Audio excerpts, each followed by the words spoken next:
क्या supreme court collegium के भीतर तबादला उद्योग चल रहा है, यानी ट्रांसफर पोस्टिंग इंडस्ट्री चल रही है? क्या कार्यपालिका और न्यायपालिका के बीच आपसी समझ बन गई है और दोनों अपने अपने हिसाब से एक दूसरे के लिए एक दूसरे का काम करने के लिए मैनेज हो चुके हैं? ये सवाल सिर्फ मेरे नहीं बल्कि सुप्रीम कोर्ट के ही कई पूर्व जज, जिनमें जस्टिस मदन बी लोकुर से लेकर जस्टिस अभय एस ओका तक बेहद गंभीर सवाल उठा रहे हैं। सुप्रीम कोर्ट के ही टॉप के अधिवक्ताओं में से एक प्रशांत भूषण ने भी सवालों का अंबार लगा दिया है। और तो और कॉलेजियम का कथित तबादला उद्योग इस हद तक पहुंच गया है कि गुजरात हाईकोर्ट के ढेर सारे वकील भागे भागे दिल्ली पहुंचे और दिल्ली में सुप्रीम कोर्ट के चीफ जस्टिस बी.आर. गवई तथा होने वाले चीफ जस्टिस सूर्यकांत से मुलाकात की और एक ऐसे जज के ट्रांसफर का विरोध किया जो गुजरात हाईकोर्ट में ईमानदारी, मेहनती, परिश्रमी, विनम्र और स्पष्टवादी होने का झंडा बुलंद करते हैं, और एक ऐसा जज जो प्रतिदिन 13 मामलों को निपटाता है। जब उनके ट्रांसफर की बात सामने आई तो गुजरात के वकील भड़क गए। साथ ही इन्होंने ट्रांसफर के पीछे की जो कहानी प्रस्तुत की है, गुजरात हाईकोर्ट की चीफ जस्टिस पर जो आरोप लगाए हैं, वो सुप्रीम कोर्ट के कॉलेजियम पर और भी गहरे सवाल खड़े करती है। उधर दिल्ली हाईकोर्ट के एक जज, जिन्हें हाल ही में राजस्थान से दिल्ली बुलाया गया था, कथित तौर पर कॉलेजियम के एक सदस्य से रिश्ता खराब होने के कारण, यानी बनती नहीं है, बदला स्वरूप उन जज साहब को कुछ ही महीनों के भीतर वापस राजस्थान भेजा जा रहा है। इनका नाम है अरुण मोंगा, जस्टिस अरुण मोंगा। यह मसला अपने आप में बड़ा रोचक है। वैसे दिल्ली हाईकोर्ट में ही एक महिला जज भी हैं, तारा वित्स्ता गांजू, बेहद काबिल जज बताई जाती हैं। इन्हें भी अचानक उठाकर कर्नाटक ट्रांसफर कर दिया गया। तो सवाल यह है कि आखिर ईमानदार या काबिल जजों को क्या जानबूझकर इधर उधर भेजा जा रहा है? गुजरात से दिल्ली, दिल्ली से राजस्थान, राजस्थान से कर्नाटक, हाईकोर्ट के भीतर आखिर चल क्या रहा है? आखिर कॉलेजियम ने ऐसा कौन कौन सा कारनामा किया है हाल फिलहाल में कि वकीलों को चीफ जस्टिस की शिकायत करनी पड़ रही है? एक बात और बता दें, हाल ही में हमने आपको इस वीडियो में दिखाया था कि भारत के चीफ जस्टिस के भतीजे को बॉम्बे हाईकोर्ट में जगह मिली है। अब इस मामले में एक नया ट्विस्ट आया है। ऐसा लग रहा है कि एक हाथ देव और एक हाथ लेव का कार्यक्रम चल रहा है। पूर्व जस्टिस मदन बी लोकुर और जस्टिस ओका ने कॉलेजियम प्रणाली को लेकर कितने सारे सवाल उठाए हैं, उनकी कार्यशैली को लेकर कितने सारे सवाल पैदा किए हैं, उन्हें जरा ध्यान से सुनिएगा। ऐसा लगता है कि सुप्रीम कोर्ट कॉलेजियम ने भी मोदी सत्ता और केंचुआ से छुपन छुपाई का खेल सीख लिया है। लोकतंत्र भूल गए हैं, जवाबदेही भूल गए हैं और मठाधीशी पर उतर आए हैं। मैं चाहे ये करूं, मैं चाहे वो करूं, मेरी मर्जी। वीडियो काफी जबरदस्त होने वाली है, इसलिए आखिर तक सुनिएगा। लाइक और शेयर करना आपकी जिम्मेदारी है। ये वो बातें हैं जो शायद ही कहीं आपको सुनने के लिए मिल जाएं। गोदी मीडिया तो सपने में भी नहीं बता सकता, कम से कम इस जन्म में। पहली बार है तो चैनल को सब्सक्राइब करके घंटी बजा दीजिएगा टन से। जो कहीं नहीं मिलता है वो हम आपके लिए लेकर आते हैं। इसलिए यदि हमारा काम पसंद आता हो तो इसके QR कोड या फिर मोबाइल नंबर का प्रयोग करते हुए जो भी हो सके आर्थिक सहयोग भेजने का प्रयास जरूर करें। बहुत बहुत धन्यवाद। सबसे पहले गुजरात हाईकोर्ट के वकील सुप्रीम कोर्ट के कॉलेजियम से मिलने क्यों पहुंचे, क्या शिकायत लेकर पहुंचे, उसको समझ लीजिए। दरअसल गुजरात हाईकोर्ट में जस्टिस संदीप भट्ट को हाल ही में ट्रांसफर का आदेश आ गया। इस आदेश को सुनते ही गुजरात हाईकोर्ट के वकील नाराज हो गए और इस ट्रांसफर आदेश पर पुनर्विचार करने का आग्रह लेकर सुप्रीम कोर्ट पहुंच गए। मगर अभ्यावेदन में इन लोगों ने जो बातें कही और गुजरात हाईकोर्ट की महिला चीफ जस्टिस पर जो आरोप लगाए हैं, उसे जरा ध्यान से सुनिए। वकीलों ने चीफ जस्टिस बी.आर. गवई और जस्टिस सूर्यकांत से मुलाकात की और बताया कि जस्टिस संदीप भट्ट सबसे ईमानदार, मेहनती, परिश्रमी, विनम्र और स्पष्टवादी प्रतिष्ठित न्यायाधीशों में से एक हैं। उनका ट्रांसफर नहीं किया जाना चाहिए। यह भी बताया गया कि जस्टिस संदीप भट्ट 2021 में नियुक्त हुए थे और मात्र 4 साल के छोटे से कार्यकाल में ही उन्होंने 19,000 मामलों का निपटारा किया है। ये बहुत बड़ी संख्या है, ये बहुत बड़ा आंकड़ा होता है। यदि हम 4 सालों को 19,000 से भाग दे दें तो प्रतिदिन 13 का औसत निकल कर आता है। यानी गुजरात हाईकोर्ट में एक ऐसे जज हैं जो प्रतिदिन 13 मामलों को निपटाते हैं। ये अपने आप में बड़ी महत्वपूर्ण घटना है। देश को ऐसे बहुत सारे जजों की जरूरत है। गुजरात के वकीलों ने कहा कि एक न्यायाधीश के रूप में जस्टिस भट्ट की ईमानदारी पर कोई सवाल नहीं है। वो पूरी ईमानदारी से काम करते हैं, ईमानदारी के साथ परिश्रम करते हैं, इसलिए उनका ट्रांसफर रोका जाए, यानी उस पर पुनर्विचार किया जाए। यहां समझने वाली बात एक यह भी है कि वकीलों ने कड़े शब्दों में गुजरात हाईकोर्ट की चीफ जस्टिस सुनीता अग्रवाल की कहीं न कहीं शिकायत भी की है और कहा है कि मैडम की कार्यप्रणाली ठीक नहीं है। आसान भाषा में कहें तो पिछले दिनों जस्टिस भट्ट ने प्रशासनिक पक्ष के विरुद्ध कुछ न्यायिक आदेश दिया था, जिसे लेकर गुजरात हाईकोर्ट की चीफ जस्टिस सुनीता अग्रवाल नाराज हुई और यह ट्रांसफर उसी का परिणाम बताया जा रहा है। जस्टिस भट्ट ने हाईकोर्ट रजिस्ट्री में एक न्यायिक अधिकारी के आचरण पर भी गंभीर सवाल उठाए थे। ये विवाद रजिस्ट्रार A.T. उकरानी से जुड़ा था, जो कि साल 2019 में अपने ट्रांसफर के बाद 7 महीने तक सूरत की एक कोर्ट में 15 मामलों की फाइलें वापस नहीं कर पाए थे। अब जस्टिस भट्ट ने इन चीजों के खिलाफ आदेश पारित किया तो अगले ही दिन गुजरात की चीफ जस्टिस ने रोस्टर बदल दिया, यानी जस्टिस भट्ट को उस मामले से अलग कर दिया। यानी कुल मिलाकर गुजरात के वकीलों का आरोप है कि गुजरात हाईकोर्ट की महिला चीफ जस्टिस सुनीता अग्रवाल और उनके अन्य लोग जस्टिस भट्ट को पसंद नहीं करते, जिसके कारण यह ट्रांसफर हुआ है। मगर चूंकि गुजरात हाईकोर्ट को जस्टिस भट्ट की बहुत जरूरत है, इनका ट्रांसफर नहीं होना चाहिए। वकीलों ने यह भी कहा कि यदि जस्टिस भट्ट द्वारा पारित सभी आदेशों की भाषा को पढ़ा जाए तो माननीय न्यायाधीश ने कभी भी कानूनी लक्ष्मण रेखा को पार नहीं किया, बहुत ही उच्च मानकों को बनाए रखा। कॉलेजियम से अपनी शिकायत में वकीलों का कहना है कि हाईकोर्ट के जज का ट्रांसफर कोई सामान्य बात नहीं है और इस तरह से किया गया ट्रांसफर कहीं न कहीं एक कलंक के रूप में दिखता है, जो कि न्याय प्रणाली की अखंडता को भी धूमिल कर सकता है। यानी गुजरात के वकीलों के अनुसार कहानी साफ है कि वहां के चीफ जस्टिस को या उनके लोगों को जो जज पसंद नहीं है, उन्हें कहीं न कहीं सजा के रूप में ट्रांसफर दिया जा रहा है, किनारे लगाया जा रहा है। यानी सोचिए, अब तक तो आप सुनते थे कि नेताजी किसी अधिकारी से नाराज हो गए, किसी IPS IAS से नाराज हो गए तो तुरंत गुस्से में ट्रांसफर करवा देते थे। यहाँ न्यायपालिका में भी ऐसे आरोप लगने लगे। वीडियो में बने रहिएगा, अभी तो शुरुआत भी नहीं हुई है, आगे की कहानी और भी ज्यादा रोचक है। 18 अक्टूबर 2023 की इस खबर को देखिए। पंजाब हरियाणा हाईकोर्ट से राजस्थान के लिए जस्टिस अरुण मोंगा का ट्रांसफर हुआ, 9वें नंबर पर आप देख सकते हैं। इसके बाद ये देखिए, उन्हीं अरुण मोंगा को 26 मई 2025 को राजस्थान से दिल्ली लाया जाता है। 17वें नंबर पर उनका नाम देख लीजिए। इनका पेरेंट हाईकोर्ट है पंजाब हरियाणा हाईकोर्ट। वहां से 2023 में इन्हें राजस्थान भेजा गया, मई 2025 में राजस्थान से दिल्ली भेजा गया और अब 25 अगस्त को यह लिस्ट सामने आई कि फिर से उन्हें दिल्ली से राजस्थान भेजा जा रहा है। 6वें नंबर पर देख सकते हैं। सवाल यह है कि 25 मई को जिन जज साहब को राजस्थान से दिल्ली लाया गया, यानी 25 मई 2025 को जिनको राजस्थान से दिल्ली लाया गया, महीने 2 महीने में ऐसा क्या हो गया कि फिर अचानक उन्हें दिल्ली से वापस राजस्थान भेजना पड़ा। चर्चा होती है कि पूर्व चीफ जस्टिस संजीव खन्ना मोंगा साहब को उनकी काबिलियत के हिसाब से राजस्थान से उठाकर दिल्ली लाए थे। मगर अभी का माजरा यह है कि कॉलेजियम के एक सदस्य से जस्टिस अरुण मोंगा की ठीक बनती नहीं है। यही कारण है कि उस अनबन के वजह से, कथित रूप से बदले की भावना से जस्टिस अरुण मोंगा को वापस दिल्ली से उठाकर राजस्थान भेज दिया गया। सवाल यह है कि महीने 2 महीने 3 महीने के भीतर दिल्ली में जस्टिस अरुण मोंगा ने ऐसा क्या कर दिया कि इन्हें वापस भेजने की जरूरत पड़ गई। ये लोग हाईकोर्ट के जज नहीं हुए, DM SP कलेक्टर हो गए, हर महीने ट्रांसफर होते रहो। यानी न्यायपालिका का मजाक बन गया है क्या? इस तरह से महीने महीने ट्रांसफर आपने कभी सुना था, वो भी हाईकोर्ट के जजों का? उधर गुजरात में आरोप लग रहा है कि दुर्भावना से एक ईमानदार, काबिल और मेहनती जज का ट्रांसफर किया जा रहा है। यहाँ दिल्ली से एक अच्छे खासे जज को उठाकर वापस राजस्थान दोबारा भेजा जा रहा है, वो भी कुछ ही महीनों के भीतर। और इतना ही नहीं, दिल्ली में ही एक महिला जज हैं, तारा वेत्सता गांजू, काफी पढ़ी लिखी मानी जाती हैं, हाईली क्वालिफाइड हैं, विदेशों से पढ़ाई लिखाई की है, अच्छी खासी काबिलियत रखने वाली हैं। फिर क्या कारण है कि इन्हें उठाकर कर्नाटक भेजा जा रहा है? आपके मन में सवाल आ रहा होगा कि ट्रांसफर करना कॉलेजियम का काम है, वो कर रहा है, मगर समझने वाली बात यह है कि ट्रांसफर करना कॉलेजियम का काम है, परंतु उनकी मठाधीशी नहीं है। कारण बताना होता है कि क्यों किया जा रहा है। आखिर दिल्ली हाईकोर्ट से जस्टिस अरुण मोंगा को वापस राजस्थान और तारा गांजू को कर्नाटक क्यों भेजा जा रहा है? इतने काबिल लोगों को अचानक से आनंद फानन में ट्रांसफर करने का कोई तो कारण होगा। उन्होंने क्या गलती कर दी, या फिर जहां भेजा जा रहा है वहां ऐसी कौन सी आपदा आ गई जो खाली यही लोग संभाल सकते हैं? आखिर सुप्रीम कोर्ट कॉलेजियम चीजों को साफ साफ क्यों नहीं सामने रखता? हाल ही में हमने आपको इस वीडियो में दिखाया था कि किस तरीके से पटना हाईकोर्ट के चीफ जस्टिस पंचोली को सुप्रीम कोर्ट में खाली पदों को भरने के लिए बुला लिया गया और आज खबर आई कि सुप्रीम कोर्ट में 2 जजों का शपथ ग्रहण हो गया। पंचोली साहब के बारे में हमने इस वीडियो में विस्तार से बात किया है, किस तरीके से उन्होंने अडानी के मामले में पत्रकारों को राहत नहीं दी,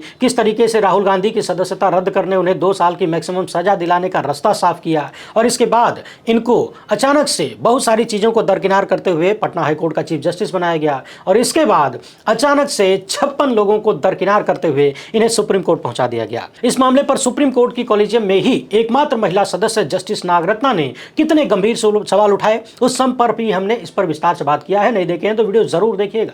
अभी सुप्रीम कोर्ट में जो दूसरे जज बनाए गए हैं, इनका नाम है जस्टिस आलोक आराधे। बॉम्बे हाईकोर्ट से थे, अब तक ये बॉम्बे हाईकोर्ट में चीफ जस्टिस थे, अब सुप्रीम कोर्ट में जज बन गए हैं। मगर समझने वाली बात यह है कि हाल ही में इन्होंने बॉम्बे हाईकोर्ट में जज के लिए कई नामों को रिकमेंड किया था। उनमें से कुछ नाम ऐसे भी थे जिन पर भयंकर विवाद हुआ, जैसे कि एक भाजपा प्रवक्ता के नाम को आगे कर दिया। इसके बाद खबर आई कि भारत के चीफ जस्टिस BR गवई के भतीजे का नाम भी इन्होंने रिकमेंड किया है। इस पर भी हमने इस वीडियो में बात किया है। और उसके कुछ ही दिन बाद इन्हें बॉम्बे हाई कोर्ट से उठाकर सुप्रीम कोर्ट में पहुंचा दिया गया। अब सवाल यह है कि क्या गिव एंड टेक चल रहा है कार्यपालिका और न्यायपालिका के भीतर? आप भाजपा प्रवक्ता का नाम जज के लिए आगे बढ़ा दीजिए, आप चीफ जस्टिस के भतीजे का नाम आगे बढ़ा दीजिए और हम आपको हाई कोर्ट से बढ़ाकर सुप्रीम कोर्ट पहुंचा देंगे। क्या ऐसा कुछ चल रहा है? अब आप तो जानते हैं कि हम अपने मन से कोई बात नहीं करते हैं, जो भी बात होती है तथ्यों पर होती है और तथ्य देने के लिए हमारे पास सुप्रीम कोर्ट के बड़े बड़े धुरंधर रिटायर्ड जज भी हैं। क्या तथ्य दे रहे हैं, कौन से सवाल खड़े कर रहे हैं, एकदम टकटकी लगाकर सुनते जाइए। लाइव लॉ ने तो साफ साफ लिख दिया है कि हाल की घटनाओं से पता चलता है कि भारत के चीफ जस्टिस बी.आर. गवई की अध्यक्षता वाला सुप्रीम कोर्ट कॉलेजियम अपनी गरिमा को संभाल नहीं पा रहा है। जस्टिस विपुल पंचोली को सुप्रीम कोर्ट में प्रमोट करने का प्रस्ताव सवालों से घिरा हुआ है। जस्टिस बी नागरत्ना ने कॉलेजियम के प्रस्ताव पर असहमति जताई, कह दिया कि यह न्याय के प्रतिकूल होगी। वरिष्ठता के आधार पर जो व्यक्ति पूरे भारत में 57वें स्थान पर है, उन्हें अचानक से उठाकर सुप्रीम कोर्ट में लाना किसी को समझ नहीं आ रहा, एकदम पचेबल नहीं है। सोचिए, देश भर के 56 हाई कोर्ट जज जो पंचोली साहब से वरिष्ठ हैं, उन पर क्या गुजर रही होगी, वो क्या सोच रहे होंगे कि आखिर उन्होंने कौन सा पाप कर दिया कि उनके ऊपर से कुदा के जस्टिस पंचोली को सुप्रीम कोर्ट पहुंचा दिया और वो लोग मुंह ताकते रह गए। फिर ये वरिष्ठता का तामझाम काहे रखा गया है? जब अपनी मर्जी से ही सब कुछ करना है, जब पिक एंड चूज ही करना है, तो वरिष्ठता का क्रम रखने की जरूरत क्या है? काहे नौटंकी फैला के रखे हैं? कॉलेजियम के पास कोई बहाना ही नहीं है। ये भी नहीं कह सकते कि गुजरात का प्रतिनिधित्व तो बढ़ाना था, क्योंकि पहले से ही गुजरात के 2 लोग वहां सुप्रीम कोर्ट में मौजूद हैं। समझने वाली बात यह है कि जस्टिस नागरत्ना ने असहमति जताई थी। इस बात को सुप्रीम कोर्ट कॉलेजियम के आधिकारिक बयान में दर्ज भी नहीं किया गया। जस्टिस नागरत्ना ने मांग किया था कि उनकी असहमति को पब्लिक किया जाए, मगर वो भी नहीं किया गया। अज्ञात स्रोतों से ये सारी चीजें सामने आई, इतने सारे सवाल उठे, इतने सारे विवाद हुए, मगर फिर भी इन पर सुप्रीम कोर्ट ने कोई खंडन जारी नहीं किया, यानी इन खबरों का खंडन भी नहीं किया गया। पूर्व जस्टिस अभय एस ओका का कहना है कि जस्टिस नागरत्ना की असहमति को सार्वजनिक करने की मांग जायज है। अब तक होता यह था कि कॉलेजियम किसी भी उम्मीदवार को यदि वरीयता दे रहा है तो किसी न किसी तरह का स्पष्टीकरण देता था, चाहे भले ही वो स्पष्टीकरण अपर्याप्त हो, साफ सुथरा न हो, समझ में न आए, बेहद सामान्य हो, मगर फिर भी स्पष्टीकरण देने का अर्थ यह था कि न्यायपालिका जनता के प्रति, आपके प्रति जवाबदेह है और उत्तरदायी है। नागरिकों को जानने का अधिकार है कि किसी को क्यों प्रमोट किया जा रहा है, किसी को क्यों ट्रांसफर किया जा रहा है। यानी नियम या परंपरा तोड़कर यदि कोई काम हो रहा है, जाहिर सी बात है उसका कोई कारण होगा। तो अब तक कारण बताया जाता था, मगर अब अमृतकाल पूरी तरह से लागू हो गया है। न्यायपालिका में भी जस्टिस ओका ने बताया कि जब वरिष्ठता को दरकिनार करते हुए जस्टिस पी.के. मिश्रा के नाम की सिफारिश की गई तो कॉलेजियम ने छत्तीसगढ़ राज्य के प्रतिनिधित्व और उनकी ईमानदारी का हवाला दिया। इसी तरह जब जस्टिस जय माल्या बागची के नाम की सिफारिश की गई तो कॉलेजियम ने कहा कि 2013 के बाद से कलकत्ता हाईकोर्ट से कोई भी भारत का चीफ जस्टिस नहीं बना है, इसलिए जस्टिस बागची को लाया गया। जस्टिस ओका कहते हैं कि इन तर्कों से कोई सहमत हो सकता है, कोई असहमत हो सकता है, लेकिन कम से कम कुछ बताया तो कि वरिष्ठता क्रम को क्यों तोड़ा जा रहा है। लेकिन अब क्या हो रहा है? अब कॉलेजियम अपने फैसले की व्याख्या करने की परंपरा को पूरी तरह से छोड़ चुका है। कोई स्पष्टीकरण नहीं दिया जाता। अब तो कॉलेजियम जवाबदेही का दिखावा भी नहीं करता। ये रवैया न्यायिक अहंकार की सीमा को पार करने वाला है। ध्यान रखिएगा, सुप्रीम कोर्ट के पूर्व जज जो सबसे ईमानदार और मेहनती जजों में से एक गिने जाते हैं, वो जस्टिस ओका कह रहे हैं कि भारत का कॉलेजियम आज कह रहा है कि हम जो चाहेंगे करेंगे, क्योंकि हमारे पास करने की क्षमता है और आप हमारे फैसलों को स्वीकार करिए, सवाल नहीं करने का। इस रिपोर्ट में कहा गया है कि कॉलेजियम ने पिछले हफ्ते मुख्य न्यायाधीश बी.आर. गवई के भतीजे को बॉम्बे हाईकोर्ट में प्रमोट करने की सिफारिश की। संयोग से बॉम्बे हाईकोर्ट के जिस चीफ जस्टिस ने बी.आर. गवई के भतीजे को प्रमोट करने की सिफारिश किया था, उन्हें 1 हफ्ते के बाद ही सुप्रीम कोर्ट में प्रमोशन मिल जाता है, प्रमोशन की सिफारिश मिल जाती है। और आज ही वो जज साहब सुप्रीम कोर्ट के जज भी बन गए जो बॉम्बे हाईकोर्ट में चीफ जस्टिस थे। इस रिपोर्ट में लिखा गया है कि दिलचस्प बात यह है कि इन सिफारिशों को सरकार ने तुरंत मंजूरी भी दे दी, जबकि सरकार कई अन्य सिफारिशों को वर्षों तक चुनिंदा तरीके से ठंडे बस्ते में डालने के लिए बदनाम है। अब यहाँ आप सुप्रीम कोर्ट के ही अधिवक्ता प्रशांत भूषण को याद करिए। वो कहते हैं कि जो जज अपने मन लायक होता है, जो अपने काम लायक होता है, उसको तुरंत पद मिल जाता है। बाकी लोगों के नाम की सिफारिश पड़ी रह जाती है, धूल फांकती रह जाती है। यहाँ भी वही आरोप लग रहा है कि सालों साल कई लोगों के नाम लटके रह जाते हैं और कुछ लोगों के नाम की सिफारिश पर मंजूरी तुरंत खटाक से मिल जाती है मोदी सरकार द्वारा। और अब तो यहाँ तक बात होने लगी है कि कॉलेजियम कार्यपालिका को खुश करने के लिए कुछ ऐसे उम्मीदवारों का चयन करता है जिन्हें कार्यपालिका पसंद करती है, और बदले में में अपने कुछ लोगों को चुनता है। यानी सरकार और कॉलेजियम मिलकर आपस में सेटिंग बिठा लेते हैं कि फला फला आदमी हमारा रहेगा, फला फला आदमी तुम्हारा रहेगा, और हम एक दूसरे के काम में देरी नहीं करेंगे, फटाफट नियुक्ति मिल जाएगी। आपके आदमी का रास्ता हम साफ करेंगे, हमारे आदमी का रास्ता आप साफ करिए, और जो दोनों को पसंद नहीं आएगा वो लटकता रहेगा। मगर जस्टिस ओका सवाल ये भी कर रहे हैं कि क्या कॉलेजियम प्रणाली का जो काम है, जो उद्देश्य है, वो पूरा हो रहा है? कॉलेजियम का उद्देश्य यही है ना कि न्यायपालिका में जजों की नियुक्ति के मामले में कार्यपालिका न घुसे, मगर यहां तो स्पष्ट रूप से घुसती हुई दिख रही है। इन्होंने यह भी साफ किया कि जिन लोगों का चयन हो रहा है उनकी योग्यता या ईमानदारी को लेकर कोई सवाल नहीं है, बल्कि चयन की प्रक्रिया की स्पष्टता, अस्पष्टता और इससे पैदा होने वाले नकारात्मक जनधारणा को लेकर प्रश्न है। और ये सब मिलाकर जनता का विश्वास कमजोर करने वाली चीजें हैं। उधर सुप्रीम कोर्ट के ही पूर्व जस्टिस मदन बी लोकुर, जो कि स्वयं कॉलेजियम के सदस्य रहे थे, उन्होंने हाल ही में अपनी एक पुस्तक the incomplete justice supreme court at 75 में अपने निबंध में लिखा कि अब न्यायाधीशों की नियुक्ति के मामले में कार्यपालिका का हस्तक्षेप बढ़ रहा है। जस्टिस लोकुर लिखते हैं कि हाल की घटनाओं से पता चलता है कि तुरुप के पत्ते भारत सरकार के पास हैं, जो कि धीरे धीरे न्यायपालिका की स्वतंत्रता को कमजोर कर रही है। उम्मीद तो यही है कि तुरुप के पत्ते सुप्रीम कोर्ट कॉलेजियम के पास होने चाहिए, लेकिन ऐसा है नहीं। जस्टिस लोकुर कहते हैं कि कॉलेजियम प्रणाली में बहुत अस्पष्टता है, पहले से है। कुछ लोग मिलकर अपनी मर्जी से जजों का चयन कर लेते हैं, मगर इसके बावजूद न्यायपालिका, कार्यपालिका या सरकार के हस्तक्षेप से बच रही थी। मगर अब ऐसा नहीं है, तो फिर देश की जनता को ऐसे कॉलेजियम सिस्टम की जरूरत क्या है? आसान भाषा में कहें तो कॉलेजियम सिस्टम की जरूरत इसलिए थी कि जजों की नियुक्ति में सरकार की भूमिका न रहे, क्योंकि सुप्रीम कोर्ट में ज्यादातर मामले सरकार के खिलाफ ही तो जाते हैं। इसे ऐसे समझिए कि जब चुनाव आयोग के आयुक्तों की नियुक्ति सरकार कर रही है, मोदी शाह कर रहे हैं, तो चुनाव आयोग खुले तौर पर भाजपा के पक्ष में काम करता हुआ दिख रहा है। ऐसे आरोप लग रहे हैं कि नहीं लग रहे हैं? वही हाल यहां भी है। इसलिए कॉलेजियम बनाया गया था कि सुप्रीम कोर्ट अपने जजों की नियुक्ति खुद ही करेगा, यानी सिफारिश करेगा, और उनके नाम को मंजूरी सरकार देगी, यानी सीधा हस्तक्षेप सरकार का नहीं होगा। परंतु अब जब स्पष्ट हस्तक्षेप दिखने लगा है और कॉलेजियम जवाबदेही से बच रहा है, तो फिर ऐसे सिस्टम की जरूरत क्या है? समझने वाली बात यह भी है कि अब तक आपने भी ध्यान दिया होगा, सरकार के लोग कॉलेजियम सिस्टम पर खूब हमला करते थे, मगर पिछले 2-3 सालों में वो लोग भी काफी हद तक शांत हैं। क्या इसलिए शांत हैं? क्योंकि उनका काम हो रहा है।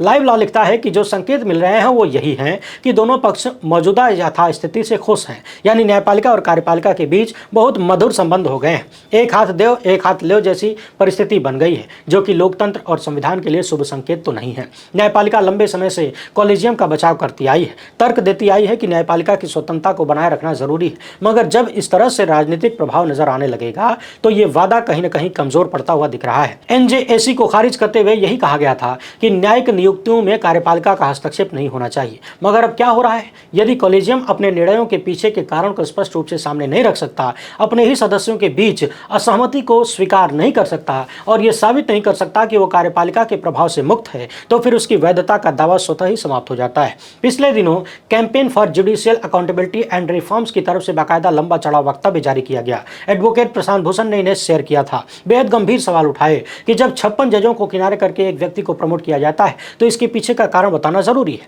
जब कॉलेजियम की ही एक महिला सदस्य विरोध दर्ज कराती है, तो उनकी बात को क्यों दबाया जाता है? आप चाहें तो ये पूरा वक्तव्य वीडियो को पॉज करके पढ़ लीजिए। मोटा मोटी हर मामले का सार हमने आपके सामने रख दिया है। समझ गए हो तो अपने आप से सवाल करिए, कमेंट बॉक्स में सवाल करिए, सोशल मीडिया के हर प्लेटफॉर्म पर सवाल करिए कि ये लुका छिपी का खेल क्या सुप्रीम कोर्ट कॉलेजियम ने भी मोदी सत्ता से सीख लिया है? हठ धर्मिता उनकी आदत में भी शामिल हो चुकी है। खेल में ठकुराई दिखाने लगे, खुला खेत फरुखाबादी चलने लगा है। अपनी राय कमेंट बॉक्स में जरूर लिखिएगा। पहली बार है तो चैनल को सब्सक्राइब कर लीजिए। हमसे जुड़ने के लिए बहुत बहुत धन्यवाद।